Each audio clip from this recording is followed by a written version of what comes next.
Okay, students, good morning to all. Today we will start with the topic dual nature of matter. What do you mean by dual nature? Dual nature means every particle, every matter possesses two kind of behavior. What are these two kinds? Dual nature means every substance has two types of behavior, that is particle nature as well as wave nature. Particle nature and wave nature. Every particle shows these two types of behavior. Particle due to energy, wave nature due to its motion. So this two types of behavior is known as dual nature of matter. The first ever scientist is de Broglie, who studied this dual nature of matter.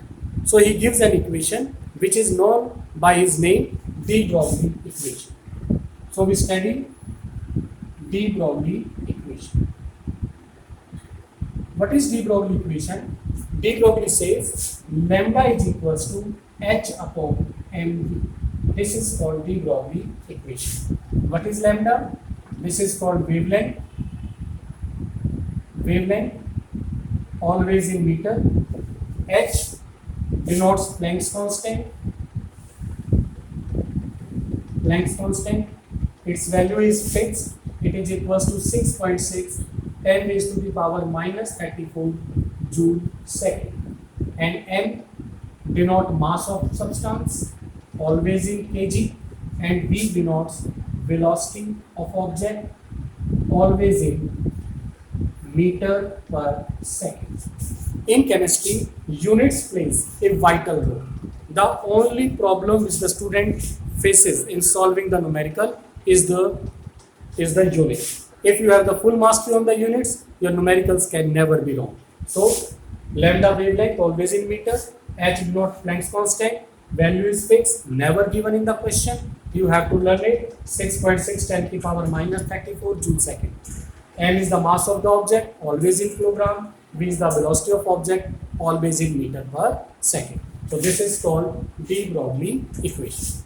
Also, you see in physics, you see mass into velocity is called momentum. Mass into velocity is called momentum, denoted by T and V. So de Broglie equation have one another form. Lambda is equals to h upon mv. We can say lambda is equals to h upon. This is called de Broglie equation. Mass into velocity or momentum. Now, how can we prove that this is showing the dual nature? This is considering both the things, particle as well as wave nature. So to understand this, we have to go for its derivation. Now see the derivation.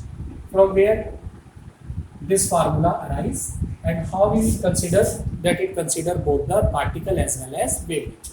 See, there is an equation E is equals to mc square, which we know as Einstein equation.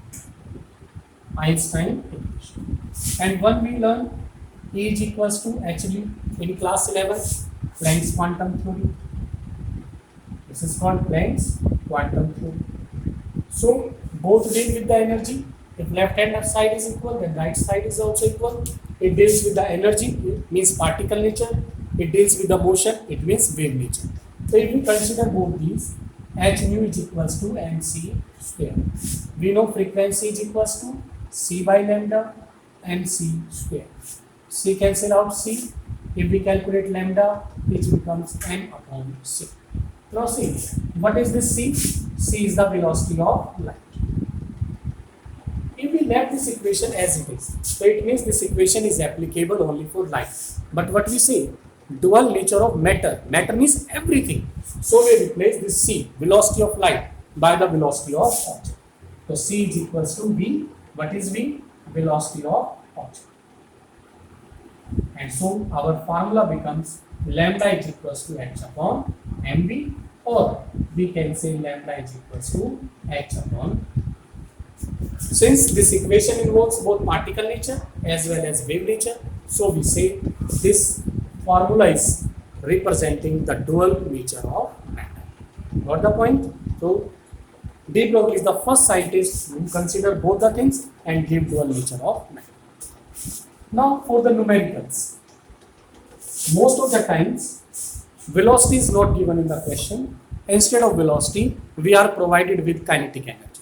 So if kinetic energy is given, how we calculate the wavelength? So see, lambda from kinetic energy.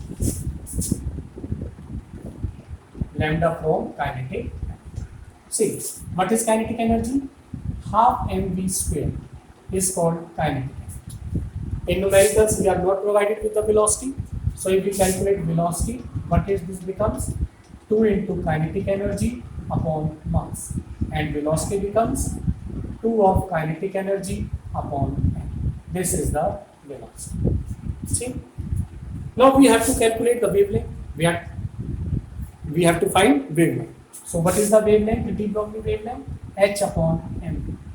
Now put the value of velocity from here. Lambda is equals to h upon m. And instead of velocity, we will write 2 of kinetic energy upon mass. Okay.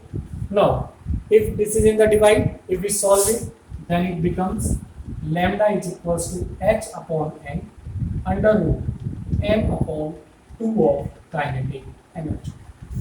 Since this m is occurring twice in the equation, so we can also write it as h m upon 2 of kinetic energy into m square. This m is cancelled, so formula becomes h upon 2 into kinetic energy into mass.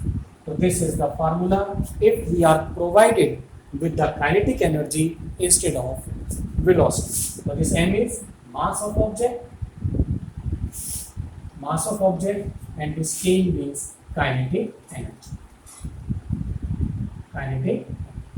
So another formula to calculate wavelength when we are provided with kinetic energy instead of velocity. Got the point? Okay. So these are the two formulas.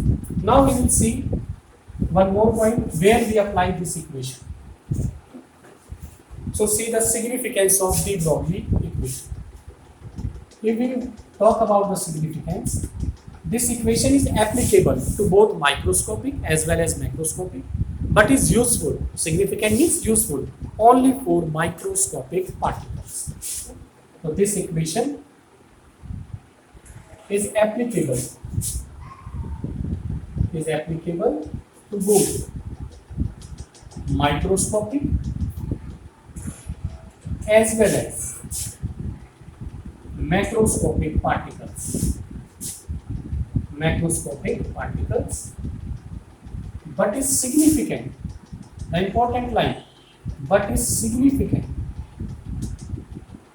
only for microscopic particles.